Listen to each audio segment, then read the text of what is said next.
So dental filling procedure, they asked about the procedures. Usually it all depends again. If it's a small filling, sometimes we even do it without anesthesia. You don't even have to always get numb to have a filling done.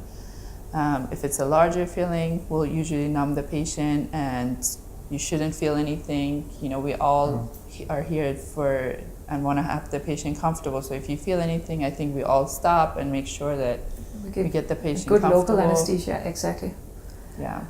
And with nowadays, I think with the local anesthesia we have, you shouldn't feel any pain at all, at any time, to be honest. Dentistry should not be painful. That's what I always tell my patients. We have amazing local anesthesia, so nowadays don't accept any treatment if you feel pain. That's my opinion. Yes. Very true. Yeah. Yes. And then we just remove the cavity or the old filling, and there's just washing the tooth, and there's a few steps, and then we just fill it with tooth color material. We don't use the metal. No. Right? I do sometimes. Yeah. The amalgam? Very seldomly.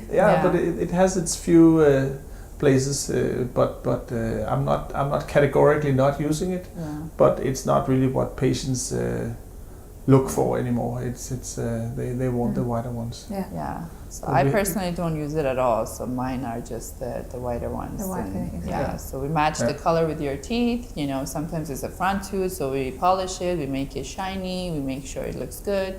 And but the patient always has a say. They can always look at it, and if they're not happy, we're glad to make it sure that it's something they like. Exactly. Yeah.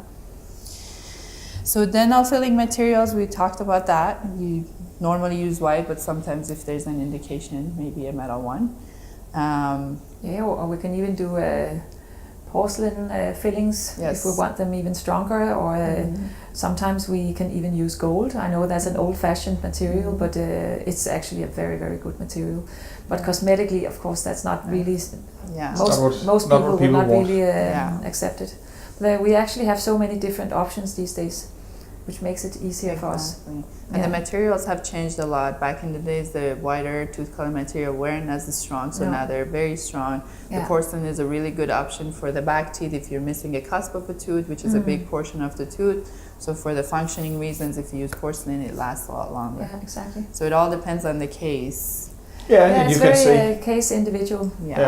And you can say whatever treatment we do should actually always aim at giving the longest period till the tooth will need treatment again. And that's why we should be very careful not to just keep patching a tooth, because you know, every time you go in, you decrease your options later on. So sometimes it's about just taking the right, maybe bigger decision and get a treatment that will last for many years, rather than a patch that will need replacement after a shorter while. We always want treatments that are long lasting, rather than let's just fix something for now and then wait and see what happens.